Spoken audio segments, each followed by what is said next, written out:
My name is Sue Woodward and I'm the head of the not-for-profit law team at Justice Connect, and I'm with my colleague Anna Lyons, who's our principal lawyer. The ACNC review panel report was tabled in Parliament yesterday, Wednesday the 22nd of August. It's 144 pages long with 30 recommendations and no response yet from government. We want to mention what we think are some key recommendations, ones that have caught our eye. And overall, we would say it's a clear, well-written and very readable report with a large number of very sensible recommendations. And we congratulate the panel on their work. Firstly, we have to start with fixed fundraising. And on this one, we would say it's been a big win. Recommendation 25 says the Australian consumer law needs to be amended to clarify its application to charitable and not-for-profit fundraising, and that there should be a mandatory code of conduct developed. The panel agreed that this was a pragmatic way forward at this time, and noted that the Commonwealth had an opportunity to reduce red tape for the sector by taking a leadership role in working with states and territories to harmonise fundraising laws. This is absolutely music to our ears. It is yet another independent report to add to the pile of those supporting this as a priority. The government response and action on this one is critical.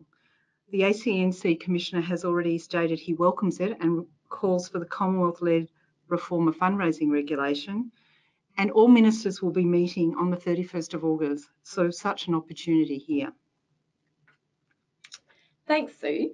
So moving to recommendation 1 in the report, which was about the objects as set out in the ACNC Act. The ACNC, in its submission, recommended the addition of 2 extra objects in the Act. And along with many others in the sector, we said in our submission that additional objects are not necessary in the Act, and the report has recommended that the objects are not changed. Okay, we're going to jump to recommendation 5, which is about the ACNC's compliance powers. And the change recommended here is to remove the existing power that the ACNC has to replace a responsible person.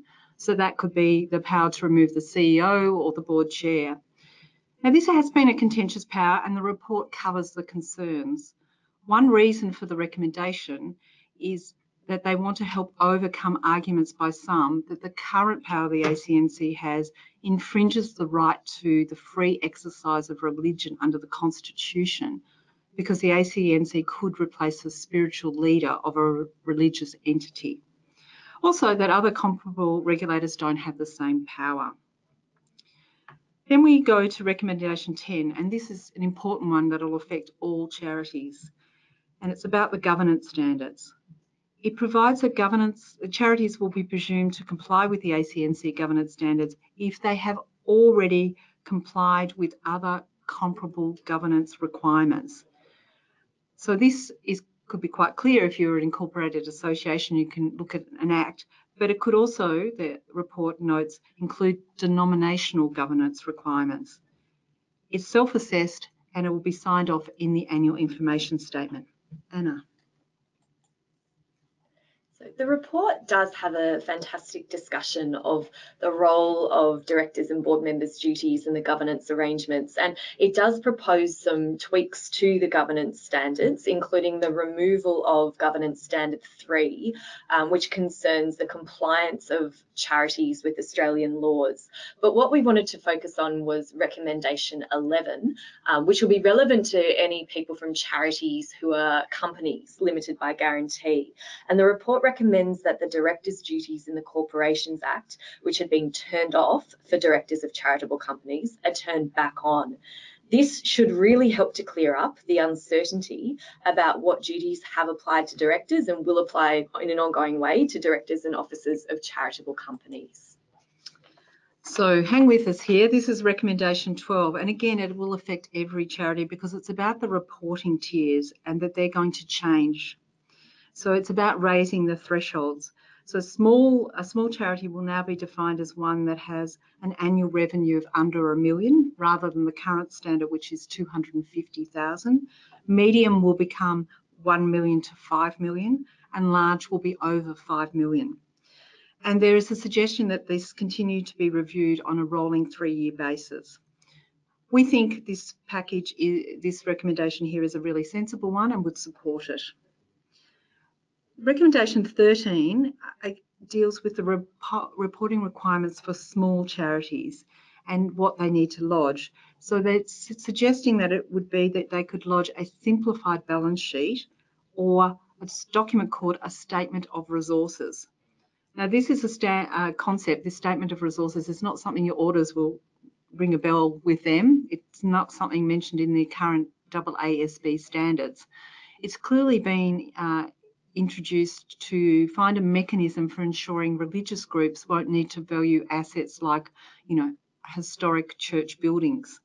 And there is a footnote there that says that this would be a similar report to a performance report that's been used in New Zealand, but it is something that we'll need to get more detail on.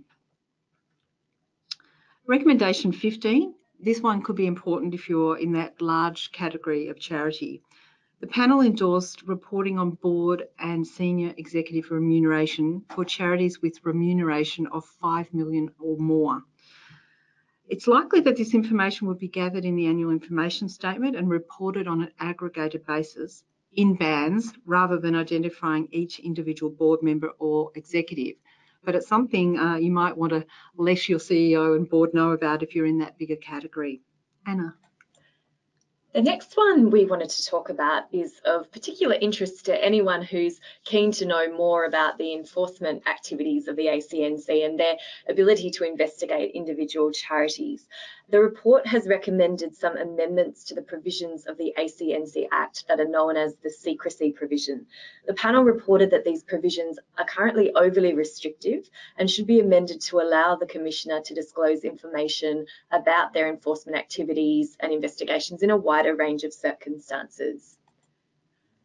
Advocacy by charities was something that was broadly discussed in the report as well, and the report describes the important role of advocacy by charities while still acknowledging that there is still some ambiguity and confusion in the sector between advocacy that's linked to charitable purposes and those activities that are undertaken to achieve a political purpose.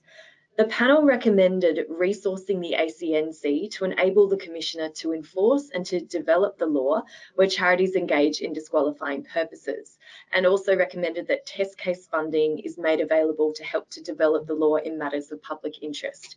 And we think these sound like good and sensible recommendations, provided, of course, that charities are properly resourced to engage in appropriate test case litigation.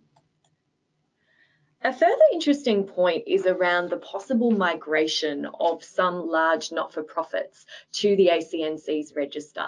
And the suggestion is in the report that not-for-profits with an annual revenue of over $5 million or more that are currently self-assessing as being exempt from income tax and accessing Commonwealth tax concessions be migrated to the register.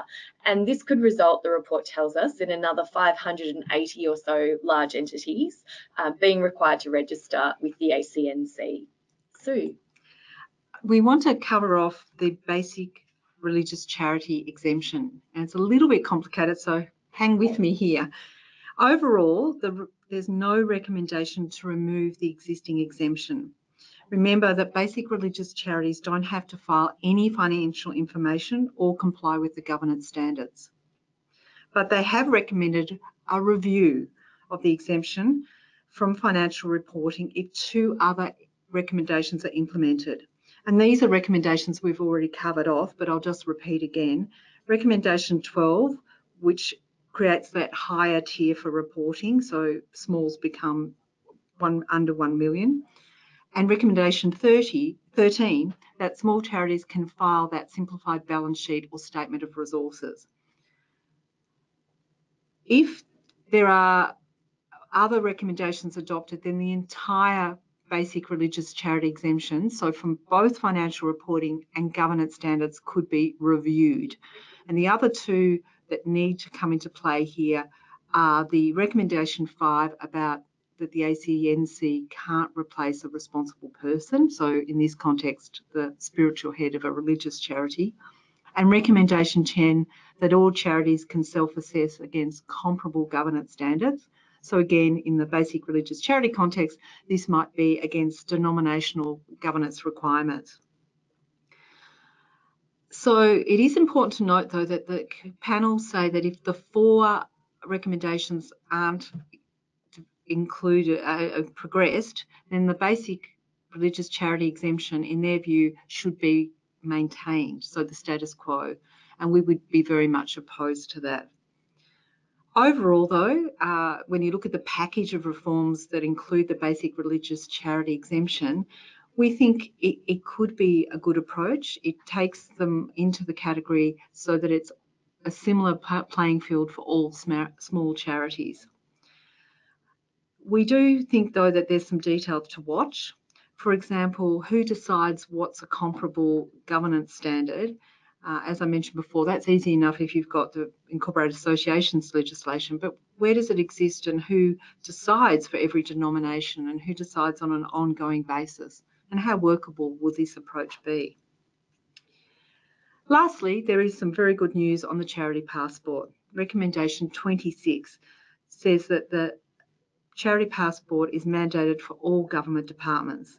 So this means you can report once to the ACNC and they will pass the data on to other Commonwealth agencies. If the ACNC collects the data, then that agency can't ask for it again.